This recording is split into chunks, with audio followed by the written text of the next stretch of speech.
Tengan muy buenas tardes. En esta ocasión estaremos hablando sobre el debido proceso. Primeramente, ¿qué es el debido proceso? Es un principio general del derecho que establece que el Estado tiene la obligación de respetar la totalidad de los derechos que la ley reconoce a un individuo.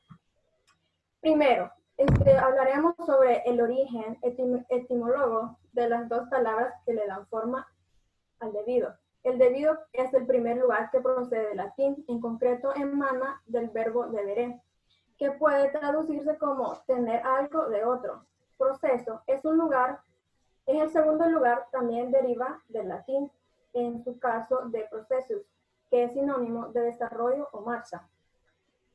Continuando, el debido proceso es el principio que garantiza que cada persona disponga de determinadas garantías mínimas para que el resultado de un proceso judicial sea equitativo y justo.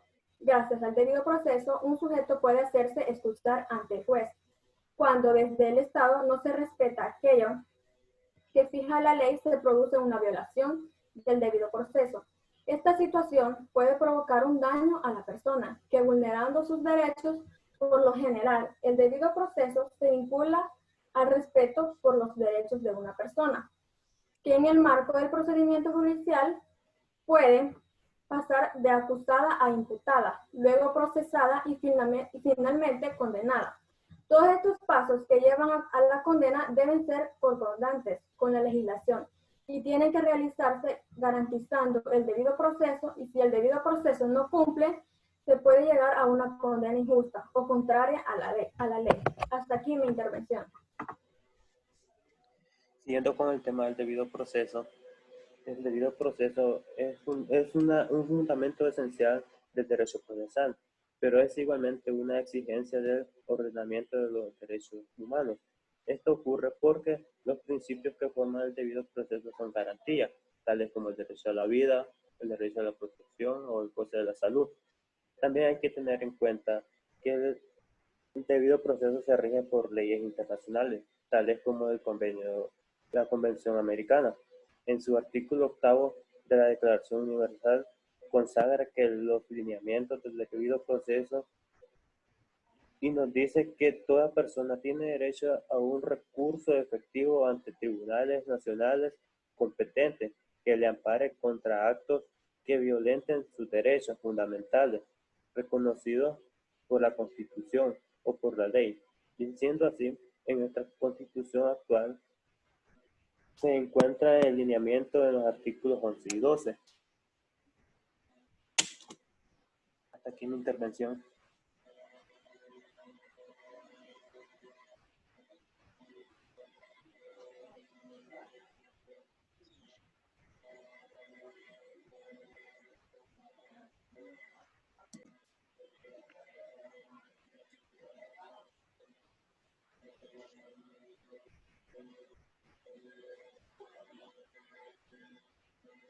Bien, para dar a continuación sobre lo que nuestro compañero acaban de dar anteriormente, me gustaría hablar o tocar un punto muy importante, que son las fases del debido proceso. Dice, el juez de juicio oral escuchará a la defensa y a la persona detenida a la misma vez a la fiscalía. Se desahogan las pruebas, se emiten los alegatos de clausura o finales por las partes. Finalmente se delibera, se emite en fallo y se dicta una sentencia en la que se explica oralmente si el imputado es inocente o culpable. Bien, he traído una pequeña definición o una explicación respecto a eso. La existencia de un debido proceso requiere del cumplimiento de una serie de principios formadores del proceso penal moderno. Supone la existencia de un delito, una ley anterior y la independencia de los tribunales, que son los requisitos doctrinales del debido proceso. Como tenemos en cuenta, existen artículos donde nos habla del debido proceso. A continuación, nuestro compañero nos va a estar hablando un poco más a fondo sobre el debido proceso. Gracias. Muchas gracias, compañero, por la oportunidad. me toca hablar sobre cómo se rige el debido proceso en la legislación de El Salvador. En primer lugar, tenemos que tener en cuenta que el debido proceso son garantías constitucionales. En segundo, que todas las leyes adjetivas o procesales son encargadas de desarrollar este principio constitucional. El debido proceso conlleva la existencia de un órgano judicial independiente y funcional, mismo modo que una serie de normas que aseguren un proceso equitativo en cual el proceso tenga a su alcance todas las posibilidades de una defensa. En su caso, con esto puedo relacionarlo con lo que es el artículo 11 de nuestra Constitución. En el artículo 11 dice que ninguna persona puede ser privada del derecho a la vida, a la libertad y a la propiedad y posesión. A ninguna persona se le puede negar un ejemplo. Si a una persona se le arresta y lo tienen, digamos, 8 años sin hacerle ninguna audiencia, esta persona, la Constitución y los demás entes lo protegen, porque esta persona tiene derecho a irse a juicio, tiene derecho de que le den su oportunidad de expresar y defender todos sus derechos. Gracias.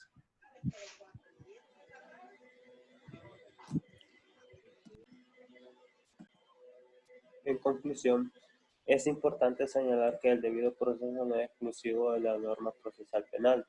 Su contenido es básicamente aplicable a todas las disciplinas jurídicas, civil, mercantil, contencioso, todas las ramas del derecho donde sea necesaria la contraversión de parte, ya que son reglas comunes a los procesos.